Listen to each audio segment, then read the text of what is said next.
नमस्कार प्रिय दर्शकों, सभी दर्शकों का हमारे YouTube चैनल में एक बार फिर से स्वागत है।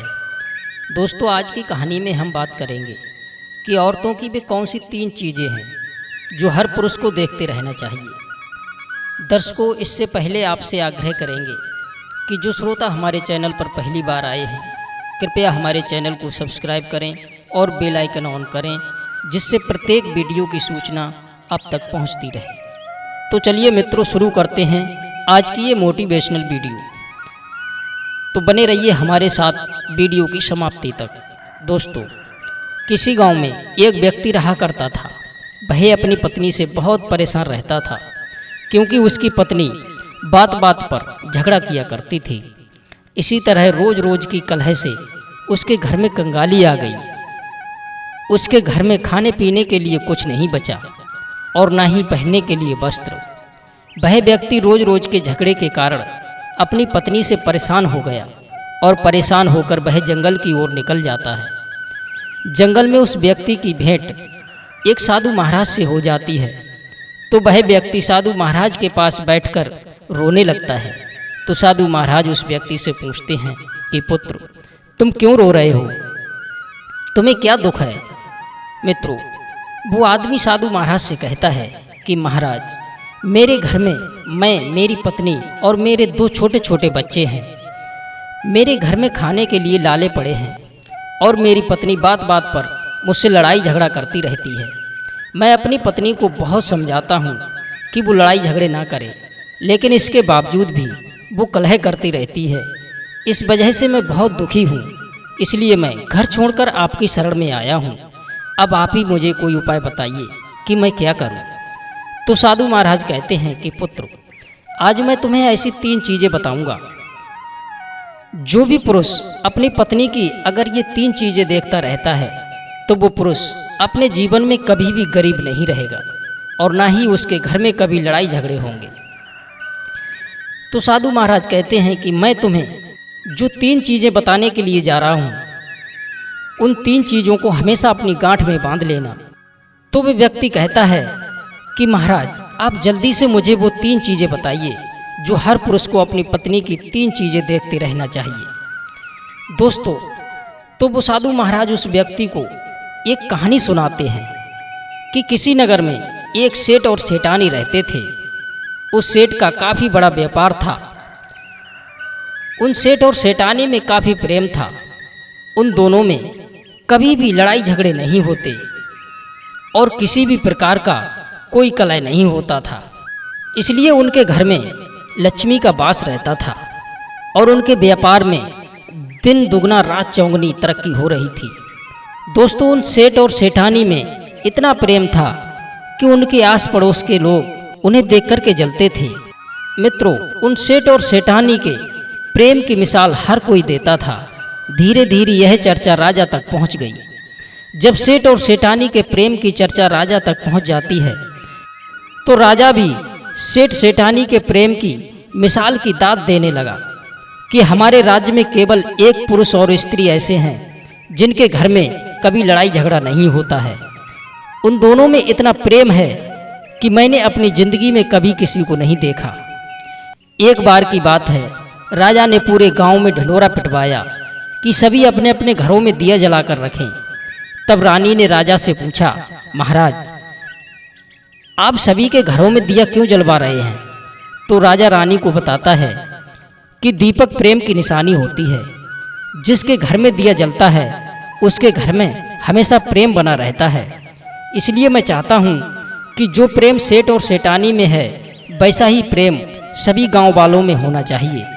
राजा की बात सुनकर के सभी गांव वाले अपने अपने घरों में दीपक जलाते हैं, लेकिन जैसे ही आधी रात होती है, सभी के घरों में दीपक बुझ जाते हैं, लेकिन उन सेठ और सेठानी के घर में दीपक नहीं बुझता है। दोस्तों, सेठानी अपने घर का दीपक इसलिए नहीं बुझने देती है कि दीपक प्रेम की निशानी है और उन दोनों में हमेशा हमेशा के लिए प्रेम बना रहे। इसलिए सेठानी दीपक को जलाकर रखती थी।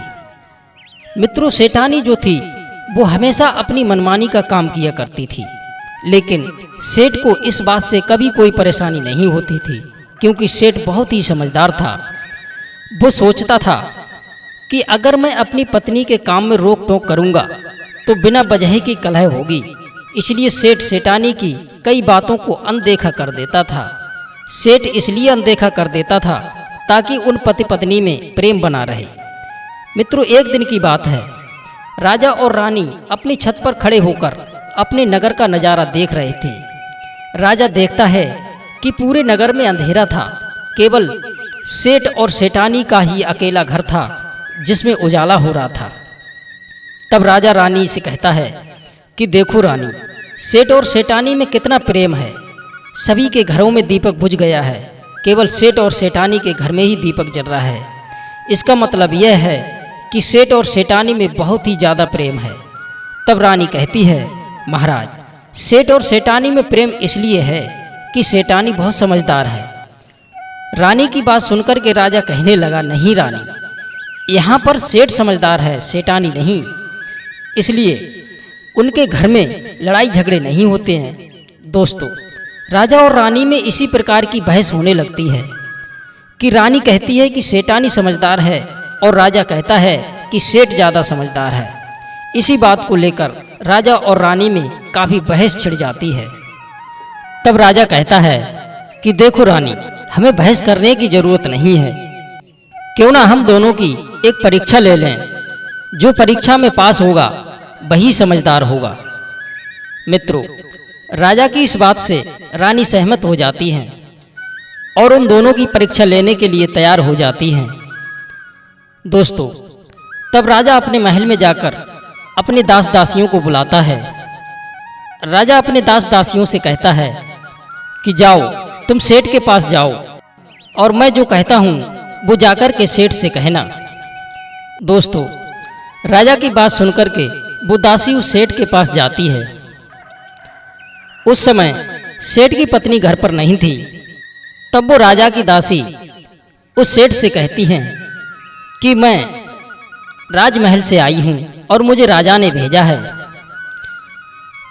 तब सेठ कहते हैं कि बताइए, राजा ने क्या समाचार भेजा है मेरे लिए। तो दासी कहने लगी कि हे सेठ जी, राजा ने मुझसे कहा है कि अगर सेठ अपनी पत्नी को छोड़ देते हैं तो मैं सेठ को बहुत सारे हीरे जवाहरात दूंगा और तुम्हें अपने दरबार में एक अच्छी पोस्ट पर नौकरी भी देंगे। और दूसरी बात, राजा ने कहा कि अगर तुम अपनी पत्नी को मार देते हो तो तुम्हें राज्य का आधा हिस्सा दे देंगे। दोस्तों, वो सेठ उन दासी की बात सुनकर के बहुत ज़्यादा क्रोध करता है और उस दासी को वहाँ से भगा देता है। सेठ कहता है कि मुझे किसी चीज़ की आवश्यकता नहीं है, मेरे पास पर्याप्त धन है जिसमें मैं और मेरी पत्नी की गुजर बसर अच्छे से होती रहेगी। और राजा को जाकर के बोल दो कि जैसा वो सोच रहे हैं ऐसा मेरे जीते जी कभी नहीं होगा। मित्रों, उस सेठ की बात सुनकर के वो दासी अपने महाराज के पास चली जाती है और वो दासी महाराज को सारी बातें बता देती हैं। तो महाराज उस दासी की बातें सुनकर तब राजा अपनी रानी को बुलाता है और कहता है कि देखा रानी, मैंने आपसे बोला था, इसीलिए सेठ और सेठानी में झगड़े नहीं होते हैं। मित्रों, पर रानी अपनी जिद पर ही अड़ी थी। रानी कहती हैं कि नहीं महाराज, सेठ ज़्यादा समझदार नहीं है, इसमें तो केवल सेठानी ही समझदार है। तो रानी कहती है कि ठीक है महाराज, तुमने तो सेठ की परीक्षा ले ली है, अब मैं सेठानी की परीक्षा लेना चाहती हूँ। जब मैं भी सेठानी की परीक्षा ले लूँगी तो इससे क्लियर हो जाएगा कि इन दोनों में कौन ज़्यादा समझदार है। तो राजा रानी को आज्ञा दे देता है कि ठीक है, तुम भी सेठानी की परीक्षा ले लो। तब रानी अपने महल से एक दास को बुलाती हैं और उस दास को सेठानी के पास भेजती हैं और कहती हैं कि जो बात मैं तुमसे बोल रही हूँ वही बात जाकर के सेठानी से बोलना। जब दास सेठानी के पास गया तो सेठानी घर पर अकेली ही थी। सेठ कहीं बाहर अपने कार्य से गए हुए थे। तो वो दास सेठानी के पास पहुंचकर बोला कि सेठानी जी, मुझे रानी साहिबा ने भेजा है और मैं राजमहल से आया हूँ। दोस्तों, तब वो सेठानी उस दास से कहती हैं कि बताइए रानी साहिबा ने मेरे पास किस लिए भेजा है।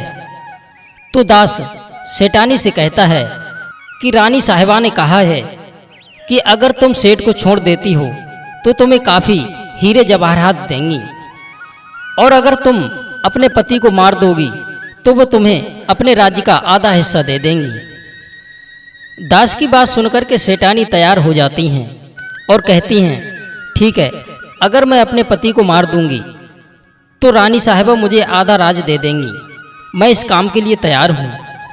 तब वो दास सेठानी से कहता है कि ठीक है, मुझे कैसे पता चलेगा कि तुमने अपने सेठ को मार दिया है।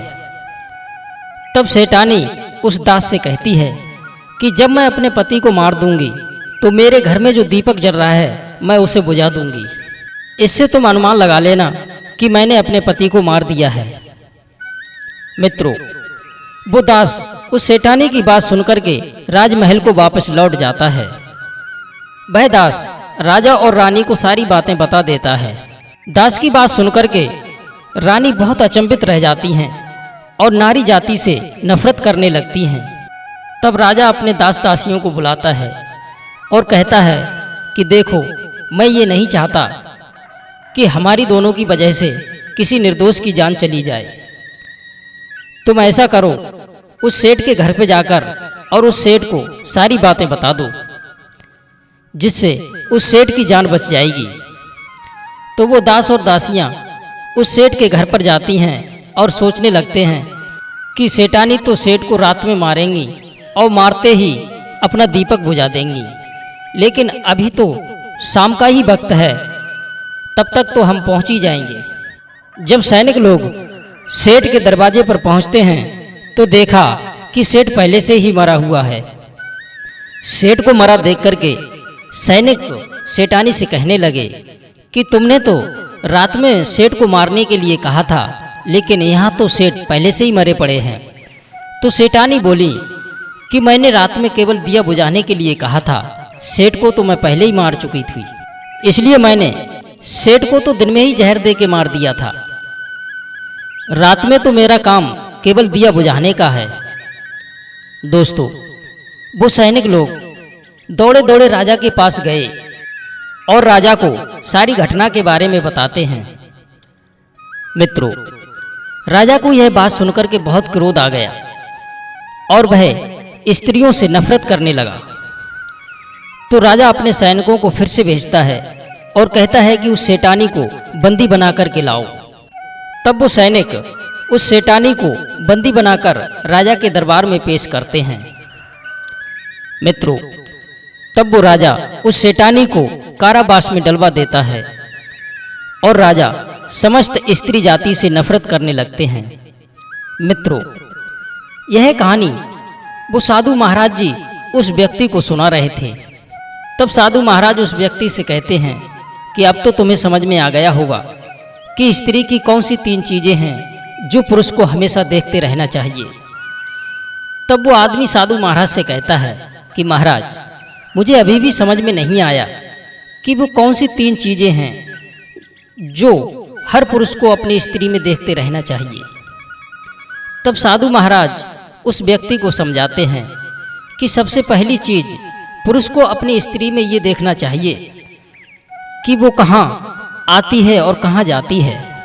कोई भी पुरुष अगर अपनी स्त्री में ये देखता है कि वो कहाँ आ रही है और कहाँ जा रही है, तो ऐसे में कभी भी उसके घर में लड़ाई झगड़े नहीं होते हैं, तो वो अपनी पत्नी के ऊपर नियंत्रण कर लेता है।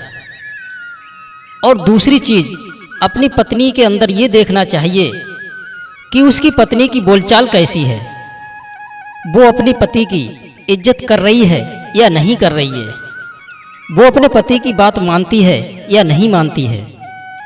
जो स्त्री अपने पति की बात नहीं मानती है या अपने पति की इज्जत नहीं करती है, तो वो स्त्री अपने पति के साथ कुछ भी कर सकती है, जैसा कि उस सेठानी ने अपने सेठ के साथ में किया था। इसलिए हर पुरुष को अपनी पत्नी में ये चीज देखना जरूरी है। और तीसरी चीज साधु महाराज बताते हैं कि हर पुरुष को अपनी स्त्री के चाल चलन जरूर देखना चाहिए। जो पुरुष अपने पत्नी के चाल चलन देखता है और उस पर कंट्रोल करता है तो उसके घर में कभी भी लड़ाई झगड़ा नहीं होता है। मित्रों, जो स्त्रियां अपने घर में अपनी मनमानी चलाती हैं और अपने पति की बात नहीं मानती हैं तो उनके घर में इस तरह की मुसीबतें आती रहती हैं। मित्रों, ये 3 बातें वो साधु महाराज उस व्यक्ति को बताते हैं। मित्रों, तब वो आदमी इन 3 चीज़ों को अपनी गांठ में बांध लेता है और साधु को प्रणाम करके अपने घर वापस लौट जाता है।